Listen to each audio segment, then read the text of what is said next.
রে, একবার নাড়ি ধরে দেখ না, দেখ। এই নারীতে নারী বলছে, নারীতে নারী নারী নারী নারী বলছে। ও আমি দেখলাম জ্বর হয়েছে। নারী নারী বলছে, নারী নারী। বাবা নারী নারী বলছে নাকি নারী নাকি নারী নারী নারী নারী নারী নারী বলছে। হ্যাঁ জ্বর হয়েছে, মানে জ্বর হয়নি। একবার বলছে জ্বর হয়নি, আবার বলছে নারী নারী করছে। নারী কোন নারী গো? সেই জটিলার ভবনে যে নারী আছে, রাধার বিবাহ, রাধারানী নারী নাকি বলছে সেই নারী নারী করছে। তা এদিকে পদকর্তা বলছে ও নারী কি বলছে জানো? নারী বলে নারী নারী,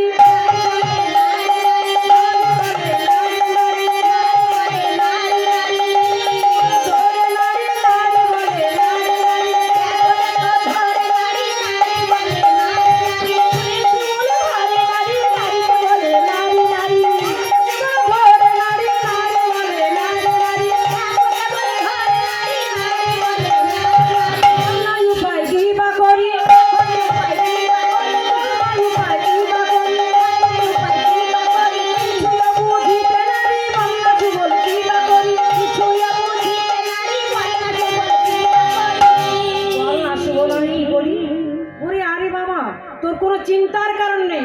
আমি তো কথা দিলাম ওই যে সেই যাবটে সেই জটিলার মন্দিরে ওই রাধারানীকে আমি এনে দেব দেব দেব। বাহ, এবার চতুর্শুভর কি করলেন? কথা শুনে কথা শুনে সুচতুর্শুভ মাথায় একটা রাখাল ব্যস্ত, হ্যাঁ এমনি করে কাকটা বেঁধে নিল। কাকটা বেঁধে রাখালিয়া বেশে সকাল সুবল কি করলেন না চলেছে। কেমন ভাবে চলেছে গো? অবসু চতুর্দশু বল পবন গতি চতুর্দশু বল পবন গতি ধাবল চতুর্দশু বল পবন গতি চতুর্দশু বল পবন গতি ধাবল চতুর্দশু বল পবন গতি চতুর্দশু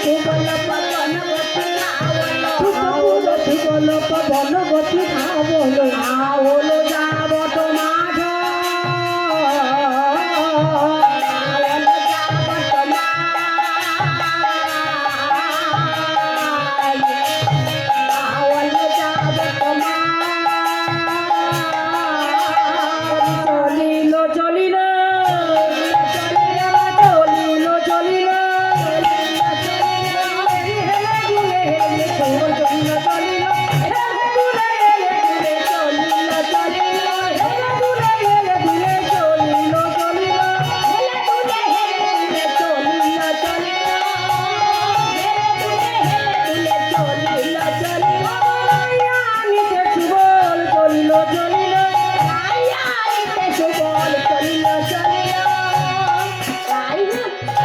রাধারানীকে আনতে চলেছে।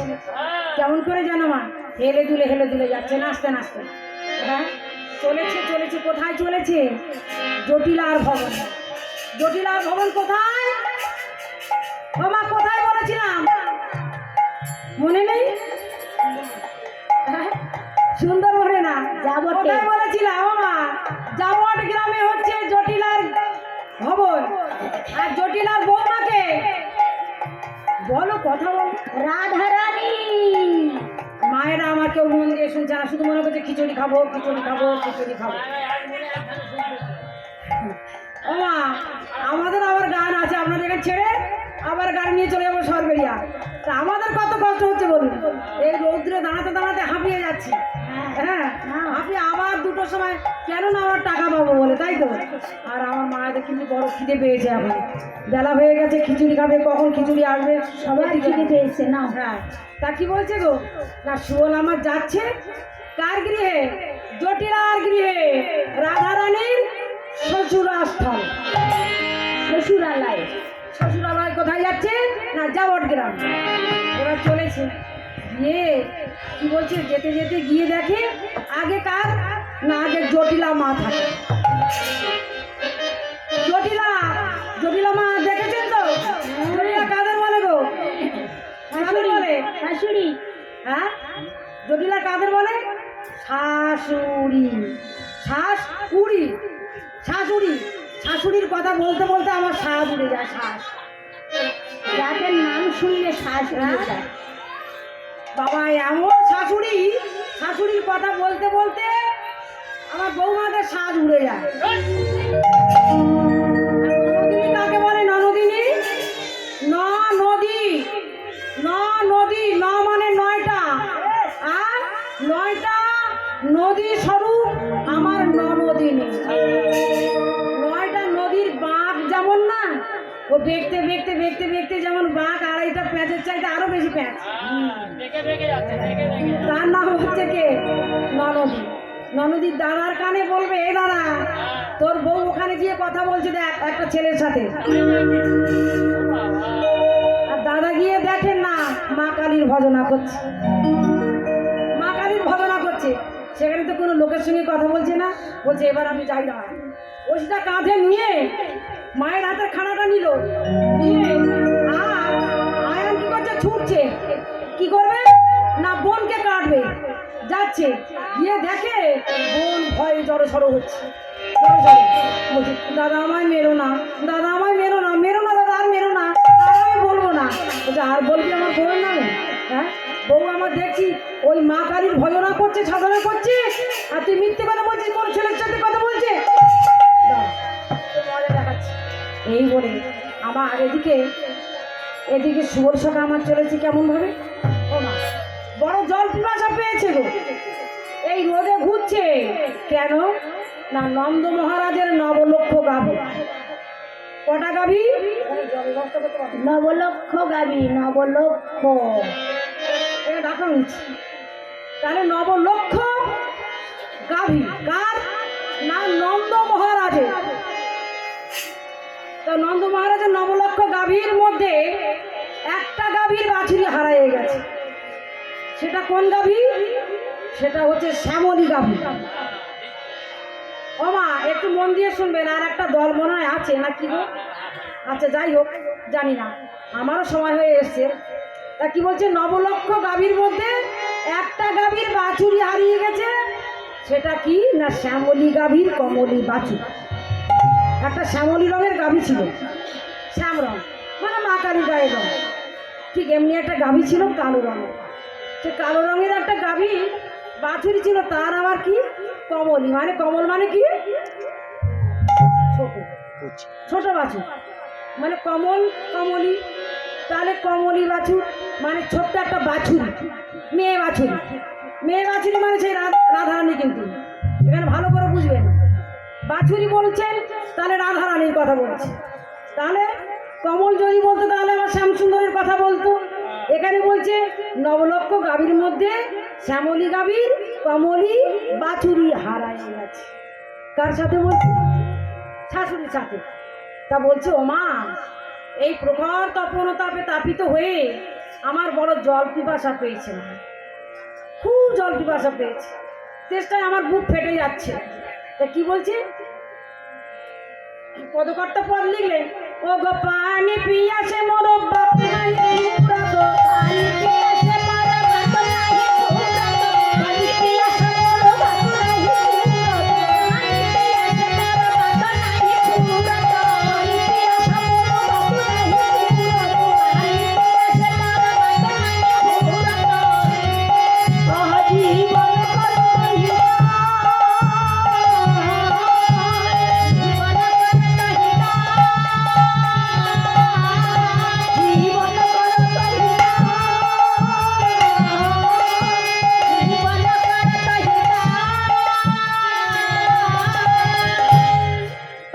পিয়াছে মোর বাপ নাই ফুরাত, পানি পিয়াছে মোর বাপ নাই ফুরাত, আহ জীবন করহিয়া মোর মানে আমার, পানি পিয়াসে মোর বাত নাহি স্ফুরত, জীবন মোর করত কি যা। তাহলে কি বলছে? মা আমার বড় পিপাসা পেয়েছে, জল পিপাসায়। জল পিপাসা পেয়েছে তো, আর আমি কথা বলতে পারছি না, আগে একটু জল দাও তারপরে আমি কথা বলবো। তা জটিলা আমার করলেন কি? বলছে তুই তো আমার বৌমার ভাই, ও মা, ভালো করে বুঝবেন, জটিলা তো অত মনে পেঁয়াজ হচ্ছে না, জটিল বটে। তবে বলছে তুই তো আমার বৌমার ভাই, তা তুই যা রান্নাঘরে গিয়ে ওই কুজোর মধ্যে জল আছে, গ্লাসে করে জল নিয়ে খা। যা হ্যাঁ, যা। ওই যে রান্নাঘরে শীতল জল, শীতল জল মানে কি, ওই কুজো মানে কি গো, বড় বড় কালো কালো কুজো আছে না মেটে মতো, ওই কুজোর মধ্যে জল আগে খেতে। এখন তো বাবা অনেক কিছু হয়েছে, তাই না, ফ্রিজ হয়েছে, ফ্রিজের মধ্যে জল ঢুকিয়ে দাও, ঠান্ডা জল খাও, হ্যাঁ, খেয়ে জীবন ঠান্ডা করো। কিন্তু আগে আগে বড় মেটে কলসি ছিল, বড় বড় কুজো ছিল, বড় বড় মেটে ছিল, কালো কালো কলসি ছিল, তার জল খেতে। হ্যাঁ, এখনো হয়তো গ্রাম অঞ্চলে একটা দুটো ঘরে পাওয়া যায়। যাই হোক, তা বলছে সুবল, তুই রান্নাঘরে গিয়ে শীতল জল পান করে। এবার সুবল মনে মনে ভাবছি, কি আনন্দ, আমি যখন রান্নাঘরে যেতে পারছি, তাহলে আমার রাধা রানী কি করছে একবার দেখে যেতে হবে। ও মা, রান্নাঘরের সুযোগটা এবার পেয়ে গেল। রান্নাঘরে যাচ্ছি যেহেতু, বলছে ও দিদি, একজন একটা দিদি এসেছে, যে জল পিপাসা পাচ্ছে বা দুটো খিদে পেয়েছে, তো ঠিক ভরা দুপুরবেলায় এসে বলছে, তা ওই বাড়িটা যাই, দুপুরবেলায় কিছু না কিছু দেবে খেতে, কিছু না কিছু আমায় দেবে খেতে। আর দুপুর হয়ে গেছে, তা কি করি, বলি ওই দিদির বাড়ি যাই, যাই দেখি একটু, এই তুলসীদির বাড়ি একটু যাই, একটু জল খেয়ে আসি। চলো চলো। হ্যাঁ, তা তুলসীদির বাড়ি গেলাম, গিয়ে বলছে ও দিদি এসছে, পদ্মাদি, এসে এসে এসে এসে এসে আদরে সাদরে কি করলো, একটা আসন দিল, আসন দিয়ে বলছে দিদি বসো বসো বসো, কিছু না বলুক, এক গ্লাস জল তো দেবে। তা একটা জল, একটু বিস্কুট একটু দিল, দিদি একটু খাও খাও খাও। বাবা, আগেকার মানুষ অত দিত না গো, জাতপাত বাঁচত, আর এখনকার বাবা জাতপাত কেউ বাঁচে না। আর গিয়ে একটু জল একটু বিস্কুট খেলো, বুঝে বাবা, এবার আমার জীবনটা একটু ঘরে এসেছে, এবার আমি বেঁচেছি। হ্যাঁ, এবার একটু খেয়ে নিয়ে পেটটা ঠান্ডা করে আবার চললো।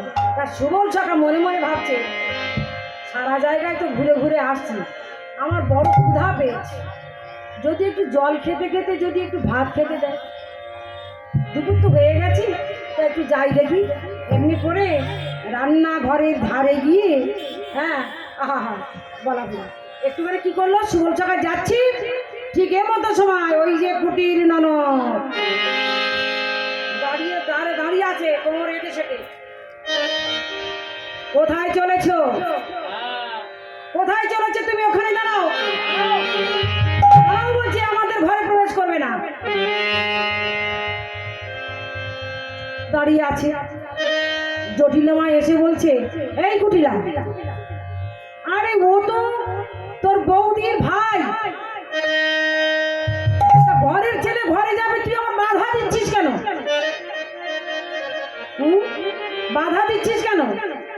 বলছে না, ও চোরের সঙ্গী, ও চোরের সঙ্গে, ওকে যেতে দেব না, ও আমাদের বউয়ের ভালোবাসার বন্ধু। আমাদের বউয়ের ভালোবাসার বন্ধু, আচ্ছি ছি ছি ছি ছি ছি ছি ছি, যত সব। ও মা, এই কুটির মনের মানুষকে নিয়ে সোজা পথ ধরে যাওয়া যায় না। পদকর্তা কলম দিলেন, বৈষ্ণব কবি বলেছেন, জীবনং কৃষ্ণ ভক্তস্য বরং পঞ্চাধীন নীচ নতুকল্প সহস্রাণি ভক্তি হিরঞ্চ কেশবে। কৃষ্ণ ভক্ত হয়ে যদি কেউ 5 দিন মাত্র বাঁচে, তার বাঁচা ভালো, কিন্তু কেউ যদি কৃষ্ণ না ভক্ত হয়ে শত শত বরষ যদি বাঁচে, কৃষ্ণ ভক্ত না হয় যদি 100 বরষ বাঁচে, তা বাঁচার চাইতে কি ভালো গো, ও তোর বাঁচার চাইতে ও তোর বড়ই ভালো, আরে বাঁচার চাইতে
চিনি